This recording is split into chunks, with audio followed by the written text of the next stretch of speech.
ہر قسم کی حمد و ثنا، تعریفات، توصیفات، تحمیدات، تمجیدات، تقدیسات کے پاکیزہ کلمات صرف اللہ وحدہ لا شریک کے لیے، جو اس پوری کائنات کا تنہا خالق و مالک، رازق، مشکل کشا ہے۔ بے شمار ان گنت لا تعداد درود و سلام جناب محمد الرسول اللہ صلی اللہ علیہ وآلہ وسلم کی ذات اقدس کے لیے، جن کو اللہ رب العالمین نے انسانیت کے لیے رشد و ہدایت کا سفیر بنا کر مبعوث فرمایا۔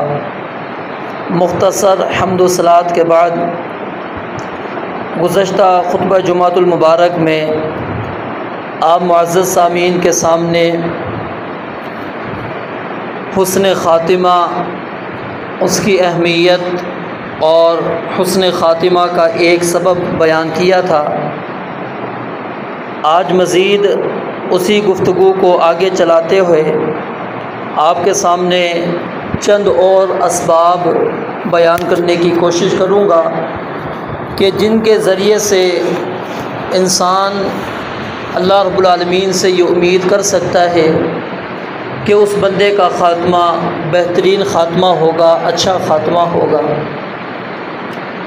سب سے پہلا سبب جو ہم نے سماعت کیا تھا وہ ایمان اور اخلاص تھا، کیونکہ ایمان کے بغیر انسان کا کوئی بھی عمل اللہ کی بارگاہ کے اندر قبول نہیں ہوتا، اور پھر ایمان کے اندر بھی اخلاص ہونا چاہیے، خالص اللہ رب العالمین کی رضا حاصل کرنے کے لیے بندہ مسلمان ہوا ہو، مومن ہوا ہو، وہ کسی بھی قسم کے شرک کو اختیار کرنے والا نہ ہو، بلکہ اپنے دامن کو ہمیشہ شرک سے محفوظ رکھنے والا، بچانے والا ہو۔ دوسرا سبب سچائی ہے۔ قیامت کے متعلق اللہ رب العالمین بیان فرماتے ہیں، ھذا یوم ینفع الصادقین صدقہم، کہ آج کا دن وہ دن ہے کہ جس دن سچے لوگوں کو ان کی سچائی ہی کام آئے گی۔ اگر آپ اس کو پچھلے ایمان کے ساتھ ملا لیں گے تو اور زیادہ مزید آپ کو سمجھ میں آ جائے گا۔ ایک بندہ ہے، وہ زبان سے کلمہ پڑھتا ہے لا الہ الا اللہ، لیکن وہ سچائی کے ساتھ نہیں پڑھتا، دل اس کی تصدیق نہیں کرتا، دل اس کو مانتا نہیں ہے، صادقا من قلبہ ہی نہیں ہے کہ دل اس کی تصدیق کرتا ہو، سچے دل کے ساتھ اس شخص نے کلمہ پڑھا ہو، تو ایسے شخص کا ایمان اللہ رب العالمین کے ہاں قابل قبول نہیں ہے۔ ھذا یوم ینفع الصادقین صدقہم، آج قیامت کے دن صرف ان لوگوں کو نفع ملے گا جن لوگوں نے سچائی اختیار کی ہوگی۔ ایمان کے اندر جو لوگ سچے ہوں گے، اللہ رب العالمین فرماتے ہیں وہی لوگ کامیاب ہونے والے ہیں۔ اور اسی طرح نبی مکرم علیہ الصلاۃ والسلام کے پاس ایک دیہاتی آیا اور اس نے آپ علیہ الصلاۃ والسلام سے جہاد پر بیعت کی۔ آپ علیہ الصلاۃ والسلام نے اس سے بیعت لے لی، وہ میدان جہاد کے اندر چلا گیا لیکن شہادت نہ مل سکی۔ مال غنیمت مسلمانوں کو ملا اور مال غنیمت تقسیم ہوا۔ اس اعرابی، اس دیہاتی کو بھی مال غنیمت جو حصہ اس کا بنا دے دیا گیا۔ وہ اپنا مال غنیمت اٹھا کر رسول اللہ صلی اللہ علیہ وآلہ وسلم کے پاس آتا ہے اور کیا کہتا ہے، ما علی ھذا اتبعتک، میں نے یہ مال حاصل کرنے کے لیے آپ کی بیعت نہیں کی تھی، آپ کے پیچھے یہ مال حاصل کرنے میں نہیں آیا تھا، مجھے مال غنیمت نہیں چاہیے، میں نے تو آپ سے بیعت کی تھی کہ میں جہاد کے اندر جاؤں گا، میدان قتال کے اندر مجھے شہادت مل جائے گی اور اللہ رب العالمین وہ انعامات سے مجھے نوازیں گے جو ایک مومن مجاہد کو اللہ رب العالمین دیتے ہیں۔ جب اس اعرابی دیہاتی نے یہ بات کہی کہ میں نے اس وجہ سے آپ کی اتباع نہیں کی تھی، ولاکنی اتبعت، لیکن میں نے آپ کی اتباع، آپ کی پیروی اس لیے کی تھی، ان ارما ہا ہونا، اشارہ کرتا ہے کہ مجھے یہاں پر آ کر تیر لگے، تو میں تو اس لیے آپ کی بیعت کرنے آیا تھا اور آج مجھے شہادت نہیں ملی۔ تو نبی مکرم علیہ الصلوۃ والسلام کیا فرماتے ہیں کہ اگر تو نے اللہ رب العالمین کے ساتھ یہ سچا وعدہ کیا تھا، یعنی جو بیعت تو نے مجھ سے کی ہے، اگر یہ تیری سچائی پر مبنی بیعت تھی تو اللہ رب العالمین تیرے وعدے کو سچا کریں گے، تیری نیت کو اللہ رب العالمین پورا کریں گے، سچا کریں گے۔ پھر صحابہ کہتے ہیں پھر میدان قتال، جہاد کا میدان پھر دوبارہ سج گیا، اور پھر ہم قتال کے اندر، لڑائی کے اندر مصروف ہو گئے، اور وہ دیہاتی بھی اسی طرح میدان قتال میں چلا گیا، اور پھر اس میدان کے اندر اس کو شہادت مل جاتی ہے، جہاد ختم ہوتا ہے، لڑائی ختم ہوتی ہے، دیکھا جاتا ہے تو اس دیہاتی کو اسی جگہ پر جہاں پر اس نے اشارہ کیا تھا نبی مکرم علیہ الصلوۃ والسلام کو کہ میں نے تو اتباع اس لیے کی تھی کہ مجھے یہاں پر آ کر تیر لگے، صحابہ دیکھتے ہیں کہ وہیں پر اس کو تیر لگا ہوا ہے۔ نبی علیہ الصلوۃ والسلام کو آ کر بتلایا جاتا ہے، بہرحال جنازہ تیار ہوتا ہے، آپ شہداء کا جنازہ پڑھاتے ہیں، اور اس شخص کا بھی جنازہ پڑھا کر آپ کیا دعا کرتے ہیں؟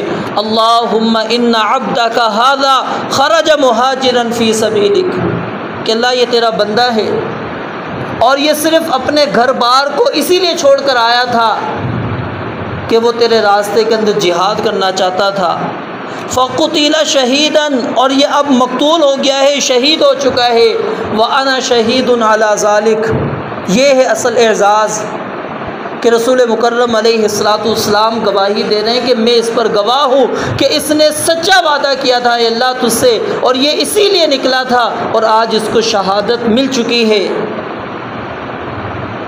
یہ تھے صحابہ کرام رضوان اللہ علیہم اجمعین کہ جب بندہ سچائی کے ساتھ ایمان لے کر آتا ہے یا سچائی کے ساتھ کسی چیز کو اللہ رب العالمین سے مانگتا ہے، اللہ رب العالمین اس کو وہ مقام دے دیتے ہیں۔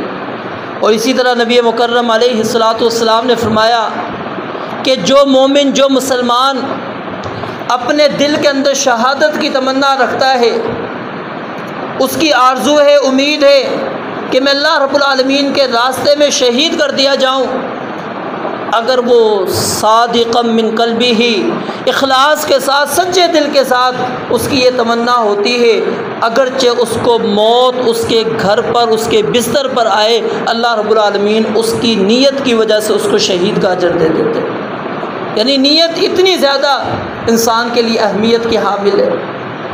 سیدنا عمر رضی اللہ تعالیٰ عنہ کا واقعہ لے لیجئے۔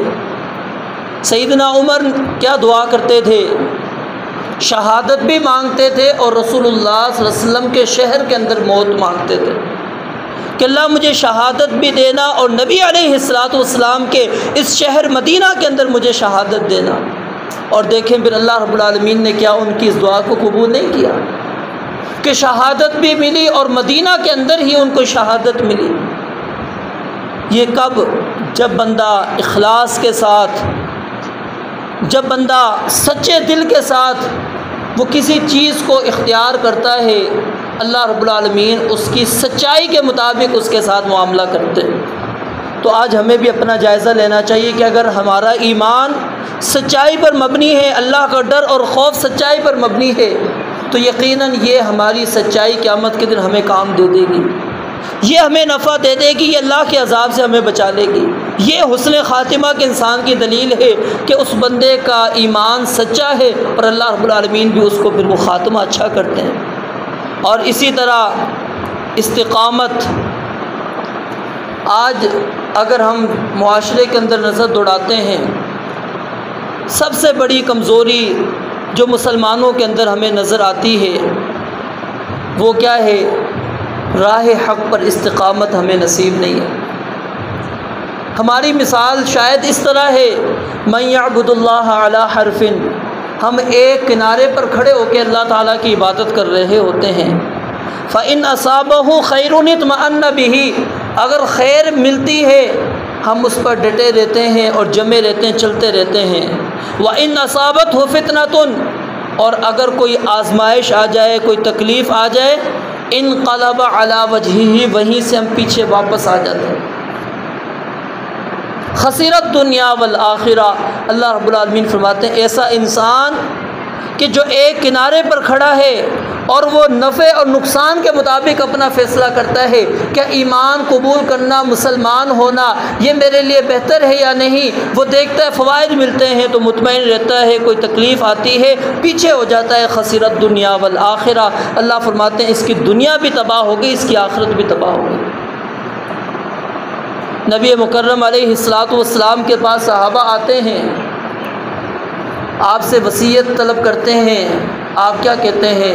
قل آمنت باللہ ثم استقم، کہ پہلے یہ بات اپنی زبان سے نکالو کہ میں اللہ رب العالمین پر ایمان رکھتا ہوں، اور اس کے بعد پھر اس کے اوپر ڈٹ جانا ہے۔ اور پھر کیسا ڈٹنا ہے؟ سعد بن ابی وقاص کا واقعہ بھی آپ کے ذہن کے اندر ہوگا۔ والدہ نے کیا کہا؟ اسلام چھوڑ دو۔ کھانا پینا چھوڑ دیا، دھوپوں میں کھڑی ہیں، کہا میں سائے میں نہیں آؤں گی، بیٹھوں گی نہیں، کھاؤں گی بھی نہیں۔ کب تک؟ جب تک کہ تم اسلام سے پیچھے نہیں ہٹ جاتے۔ سعد بن ابی وقاص رضی اللہ تعالیٰ عنہ نے کیا کہا؟ یہ تو آج 1 ماہ ہے، اگر تیری جگہ پر 99 اور آ جائیں اور وہ ساری کی ساری قربانیاں پیش کر دیں اس بات پر کہ ہم نہ کھائیں گی، نہ پیئیں گی، نہ بیٹھیں گی، میں سب کو قربان کر دوں گا لیکن اسلام کو نہیں چھوڑوں گا۔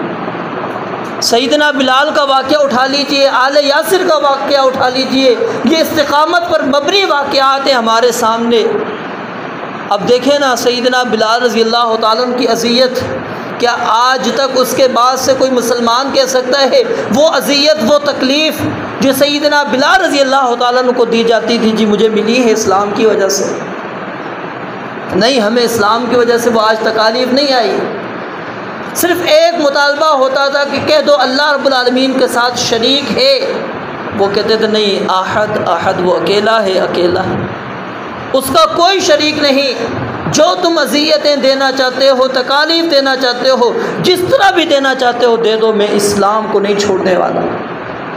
آل یاسر کے ٹکڑے کر دیے جاتے ہیں، چیر دیا جاتا ہے، اونٹوں کے ساتھ باندھ کر مخالف سمت ان کو دوڑا دیا جاتا ہے، لیکن اس کے باوجود وہ چھوڑتے نہیں اسلام کو۔ یہ استقامت تھی ان کی، وہ قائم تھے، وہ حق کے اوپر ڈٹے ہوئے تھے۔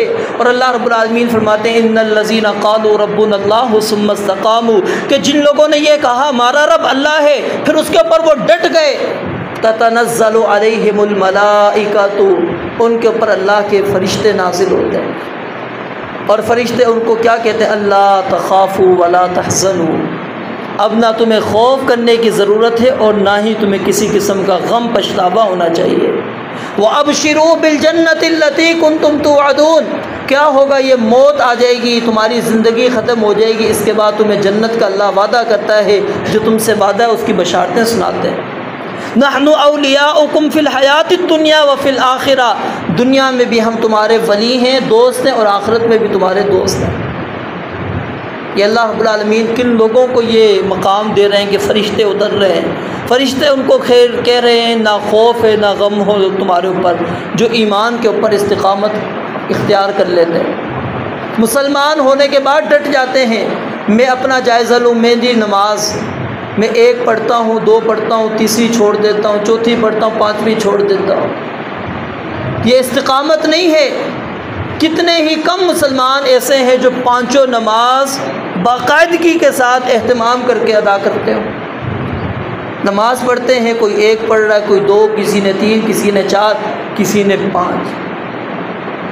5 والے بہت کم ہیں، یا تو فجر آپ کی چھوٹ رہی ہے، یا عشاء آپ چھوڑ رہے ہیں، یا کبھی عصر کی نماز آپ چھوڑ رہے ہیں، 1 نماز کی چھٹی ہے۔ اور اکثر طور پر اگر آپ جائزہ لیں، پوچھیں کبھی اپنے ساتھ والوں سے، دوستوں سے، تو وہ آپ کو بتائے گا جی آپ نے کل کتنی پڑھی؟ کل تو میں 3 نماز پڑھ سکا، کل میں نے 4 پڑھ سکا ہوں۔ کیا اللہ رب العالمین نے 3 نمازیں فرض کی تھی، 4 فرض کی تھی؟ یہ استقامت نہیں ہے اصل میں۔ ہماری استقامت ہونی چاہیے کہ جس کام کو ہم نے اختیار کر لیا اب اس کے اوپر ہم نے ڈٹ جانا ہے، اس سے پیچھے نہیں ہٹنا۔ سیدنا عثمان رضی اللہ تعالیٰ عنہ کی شہادت کا واقعہ یہ استقامت پر مبنی ہے۔ حاکم وقت ہیں، خلیفۃ المسلمین ہیں، امیر المؤمنین ہیں، سلطہ حکومت ہاتھ میں ہے، صحابہ ساتھ کھڑے ہیں، 40 راتوں سے زائد ان کا محاصرہ کر لیا جاتا ہے۔ امیر المومنین کا، خلیفۃ المسلمین کا۔ 40 دن سے زائد راتیں ہو چکی ہیں، باغیوں نے محاصرہ کر رکھا ہے۔ صحابہ سیدنا عثمان رضی اللہ تعالیٰ عنہ کو کہتے ہیں ہمیں حکم دے دیں، ہم ان کو ختم کر دیتے ہیں۔ کیا کہتے ہیں کہ نہیں، نبی علیہ الصلوۃ والسلام کا شہر ہے اور اس شہر میں میں اپنی وجہ سے خون ریزی نہیں چاہتا کہ میری وجہ سے یہاں پر خون بہے، نبی علیہ الصلوۃ والسلام کے اس شہر کے اندر خون بہہ جائے، میری وجہ سے میں نہیں چاہتا۔ صحابہ کہتے ہیں وہ ہمارے مسلوں پر کھڑے ہو گئے ہیں، سیدنا عثمان کہتے ہیں پڑھو ان کے پیچھے نمازیں، کوئی مسئلہ نہیں ہے۔ اور پھر کھڑے ہو کر سیدنا عثمان کہتے ہیں وجہ بتاؤ، سبب بتاؤ، آخر مجھے کیوں قتل کرنا چاہتے ہو؟ کیا یہ مسجد نبوی کے لیے جگہ میں نے نہیں خرید کے دی؟ کیا پانی کی ضرورت تھی بئر روما میں نے نہیں خرید کے تمہیں دیا تھا؟ جو آج پانی کا ایک بوند مجھے دینے کے لیے تم تیار نہیں ہو، اس مسجد میں مجھے نماز ادا کرنے نہیں تم دیتے۔ مسلمان کا تو قتل اس وقت جائز ہوتا ہے جب وہ بدکاری کر دے یا کسی کو قتل کر دے یا اسلام سے پیچھے ہٹ جائے۔ نہ میں اسلام سے پیچھے ہٹا ہوں، نہ میں نے کبھی جاہلیت میں کوئی بدکاری کی، نہ ابھی اسلام کے بعد کوئی بدکاری کی ہے، نہ میں نے پہلے کسی کو قتل کیا نہ اب قتل کیا۔ آخر کون سا سبب ہے کہ جس سبب پر آ کے تم مجھے قتل کرتے ہو؟ لیکن آگے سے کوئی جواب نہیں۔ صحابہ تیار ہیں مقابلے کے لیے، لیکن سیدنا عثمان کہتے ہیں کہ نہیں، خون ریزی نہیں کرنی۔ بہرحال آخری دن ہوتا ہے، نبی مکرم علیہ الصلوۃ والسلام سیدنا ابو بکر، سیدنا عمر رضی اللہ تعالیٰ عنہ آپ کے خواب کے اندر آتے ہیں اور بشارت سناتے ہیں اور کہتے ہیں کہ افطر اصبر فإنک تفطر عندنا غدا، کہ عثمان صبر کرو، جہاں اتنے دن صبر کیا تھوڑا اور صبر کرو، کل کے دن تم ہمارے پاس افطاری کرنے والے ہو۔ اور آپ اٹھا کر احادیث کا مطالعہ کریں، سیرت کا مطالعہ کریں، سیدنا عثمان اس دن روزے کے ساتھ تھے اور قرآن مجید کی تلاوت کر رہے تھے جب آپ کی شہادت ہوتی ہے۔ آج بھی وہ قرآن کریم موجود ہے، اور فَسَيَكْفِيكَهُمُ اللَّهُ، قرآن کریم پہلے سپارے کے آخر کے اندر وہ الفاظ ہے، وہاں پر آپ کا خون آج بھی موجود ہے۔ اور دیکھیں نا حسن انتخاب کہ اللہ رب العالمین نے خون کا قطرہ بھی ادھر گرا دیا، جس کا مفہوم کیا بنتا ہے کہ اللہ تجھے کافی ہو جائے گا، ان سے پریشان ہونے کی ضرورت نہیں، تیرا بدلہ اللہ خود ان سے لینے والا ہے۔ تو بہرحال یہ سیدنا عثمان رضی اللہ تعالیٰ نے جو صبر کیا، اس کے پیچھے کیا تھی؟ استقامت تھی۔ سیدنا عمر رضی اللہ تعالیٰ کی شہادت کا بھی واقعہ دیکھ لیجئے اور عاجزی دیکھیے۔ جب ان کو زخم لگتے ہیں، اب صحابہ ان کی عیادت کے لیے آتے ہیں، کچھ صحابہ ان کی تعریف کرتے ہیں، عبداللہ بن عباس رضی اللہ تعالیٰ عنہما وہ بھی تعریفی کلمات کہتے ہیں عمر آپ کو پریشان ہونے کی ضرورت نہیں ہے، آپ تو وہ ہیں کہ جس کی وجہ سے اسلام کو عزت ملی ہے، جب سے آپ نے اسلام قبول کیا اسلام مزید تقویت حاصل کرتا چلا گیا ہے، آپ پریشان کیوں ہوتے ہیں؟ آپ کو پریشان نہیں ہونا چاہیے۔ اور آپ کی رائے کے مطابق اللہ تعالیٰ نے قرآن کریم کو نازل کیا۔ 15 موافقات ہیں جو سیدنا عمر نے مشورے دیے اور اللہ تعالیٰ نے قرآن کریم بنا کر نازل کیا۔ کہا کہ پھر پریشان ہونے کی کیا بات ہے؟ جب یہ کلمات عبداللہ بن عباس رضی اللہ تعالیٰ عنہما کہتے ہیں، سیدنا عمر کہتے ہیں کہ عبداللہ کیا کل قیامت والے دن یہ گواہی دو گے؟ یعنی غور کرنے کی کیا بات ہے؟ مطلب آج میں بھی آپ کے سامنے جملہ کہہ دیتا ہوں، آپ بھی میرے منہ پہ کہہ دیتے خوش کرنے کے لیے۔ انہوں نے کہا کیا مجھے خوش کرنے کے لیے کہہ رہے ہو یا کل قیامت کے دن اللہ رب العالمین کی بارگاہ میں یہی کلمات کہو گے کہ عمر تیری وجہ سے اسلام کو عزت ملی تھی، جب سے تو نے اسلام قبول کیا مسلمان تقویت ہی حاصل کرتے چلے گئے ہیں، کیا تو اس کی گواہی دے گا؟ عبداللہ بن عباس رضی اللہ تعالیٰ نے کہا کہ ہاں میں گواہی دوں گا، میں اللہ کی بارگاہ میں کھڑے ہو کر یہ جملے کہوں گا جو آج یہاں پر کہہ رہا ہوں۔ پھر اس وقت سیدنا عمر نے کہا کہ میں پھر اب مجھے کسی قسم کا کوئی خوف نہیں ہے، کیوں کہ دنیا کے اندر میری گواہی دینے والا شخص موجود ہے کہ عمر اسلام پر تھا، اسلام پر اس دنیا سے جا رہا ہے۔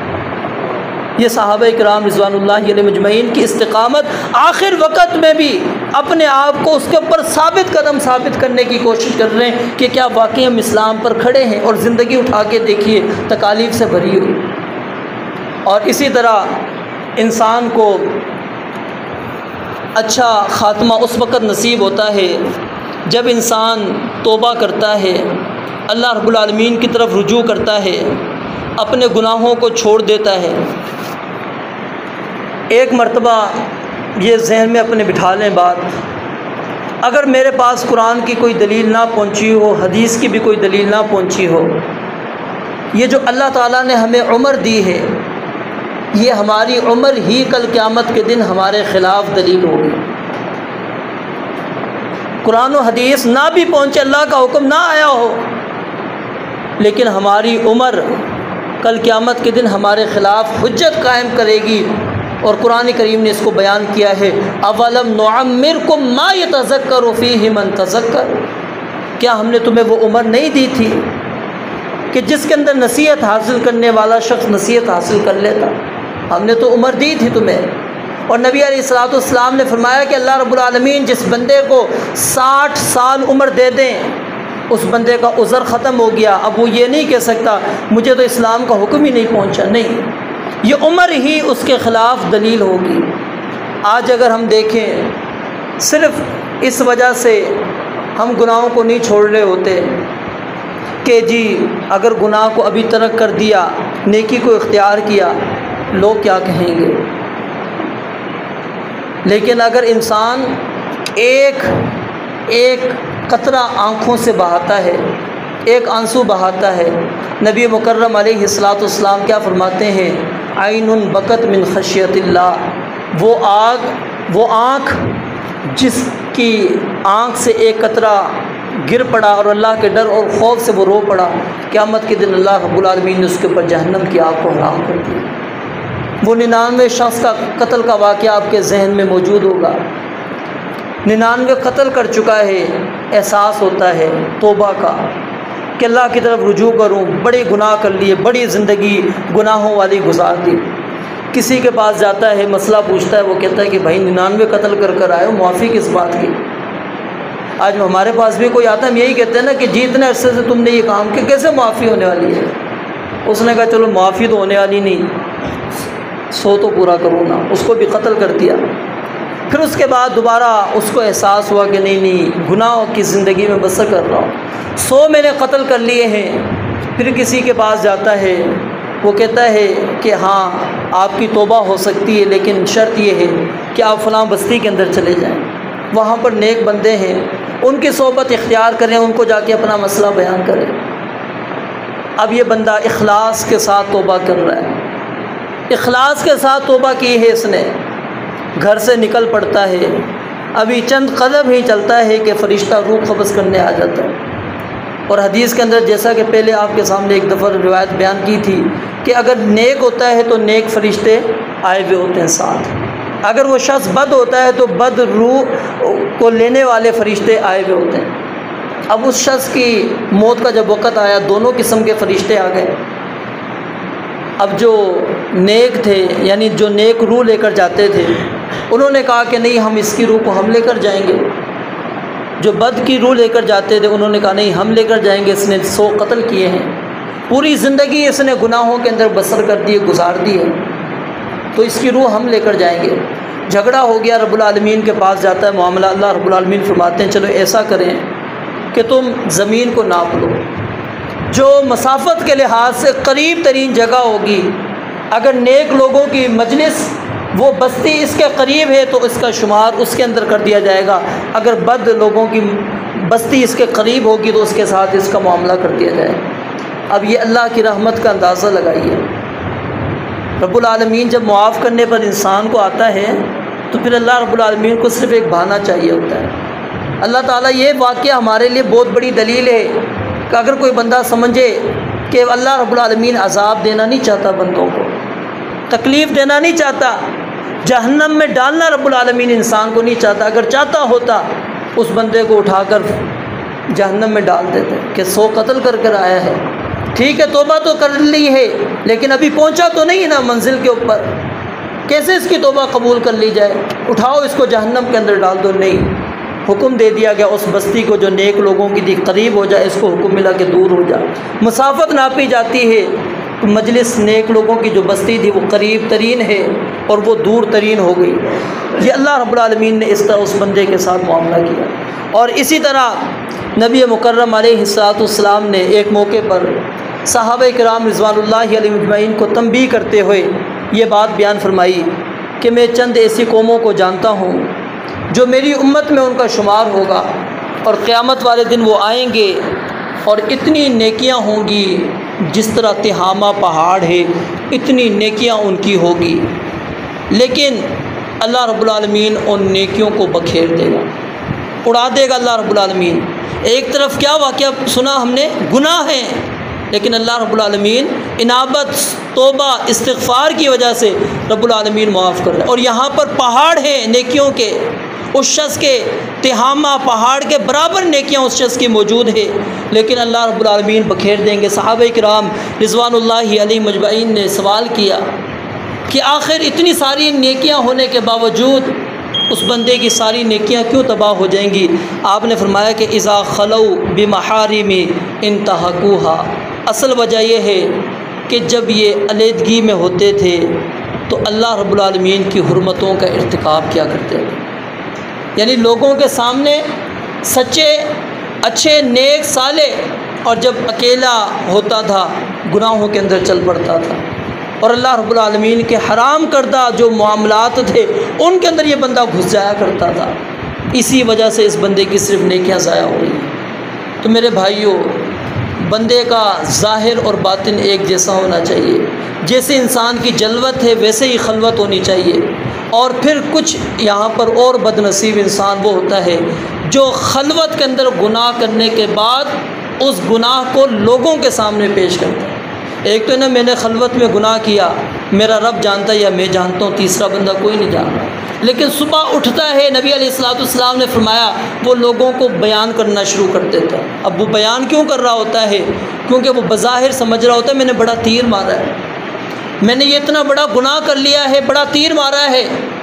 اللہ رب العالمین فرماتے ہیں یہ کل امتی معافن الا المجاہرین، یہ وہ بندہ ہے جو گناہ کر کے اپنے گناہ کو ظاہر کر رہا ہے، اللہ اس کو معاف نہیں کرنے والا۔ تو کم از کم اگر خلوت کے اندر گناہ ہو جائے تو انسان کو اس کا اظہار کسی کے سامنے نہیں کرنا چاہیے، صرف رب العالمین کے سامنے، کیونکہ ظاہر آپ کا بہتر ہے۔ اور اللہ رب العالمین نے سیدنا ابوبکر صدیق کا واقعہ بیان کر کے بات ختم کرتا ہوں۔ ایک مرتبہ ان کے متعلق کسی نے اچھے کلمات کہے تو سیدنا ابوبکر صدیق رضی اللہ تعالیٰ نے اللہ تعالیٰ سے دعا کی کہ اللہ یہ میرے باطن کو نہیں جانتے، میری چھپے ہوئی خلوت کو نہیں جانتے، اور جس طرح تو نے خلوت میری چھپا کے رکھی ہوئی ہے اسی طرح ان کے اوپر چھپا کے رکھنا، ان کے اوپر ظاہر نہ کرنا، اور جو میرے متعلق یہ گمان کر رہے ہیں مجھے اس سے بہتر بننے کی توفیق عطا فرما، یعنی اگر مجھے وہ بہتر اچھا سمجھتے ہیں تو مجھے اس سے نیک اور صالح مزید بنا دے۔ یہ عاجزی تھی، انکساری تھی۔ تو میرے بھائیوں، یہ توبہ، انابت، صحابہ کرام رضوان اللہ علیہ مجمعین جب اسلام قبول کرنے آتے سب سے پہلے اپنی پچھلی زندگی کو نبی الاسلام کے سامنے رکھتے تھے کہ ہم نے اتنے قتل کیے ہیں، اتنے ہم نے شرک کیا ہے، اتنی مرتبہ بدکاری کی ہے، شراب پیا ہے، کیا وہ سارے گناہ معاف ہو جائیں گے؟ قل یا عبادی الذین اسرفوا علی انفسہم لا تقنطوا من رحمت اللہ۔ اللہ فرماتے ہیں میرے بندوں سے کہہ دو جنہوں نے اپنے اوپر اسراف کیا وہ اللہ کی رحمت سے نا امید نہ ہو۔ تو یہ انسان اس امید کے ساتھ رب العالمین کے سامنے جب آ کے گناہوں کا اعتراف کرتا ہے، رجوع کرتا ہے، تو یہ ایک آنسو کا بہا دینا ہی اس کی پوری 60 70 80 90 جتنے سال بھی اس نے معصیت گناہوں میں گزاری ہے، اللہ رب العالمین صرف ایک مرتبہ ایک آنسو نکلنے سے رب العالمین معاف کر دیتا ہے۔ تو اس لیے بندے کو اپنے ماضی کا بھی جائزہ لینا چاہیے، کیونکہ اگر ہم اپنا حسن خاتمہ چاہتے ہیں تو ہمیں اپنے ماضی کا جائزہ لینا چاہیے، اور وہ گناہ جو میں جانتا ہوں اور میرا رب جانتا ہے، تیسرا بندہ کوئی نہیں جانتا، رب العالمین کے سامنے پیش کریں، اللہ رب العالمین سے التجا کریں، معافی طلب کریں، تو یقیناً اللہ رب العالمین انسان کو پھر بہترین خاتمہ نصیب فرماتے ہیں۔ رب العالمین سے دعا ہے اللہ تعالیٰ سمجھنے عمل کرنے کی توفیق عطا فرمائے۔ وآخر دعوانا الحمدللہ رب العالمین۔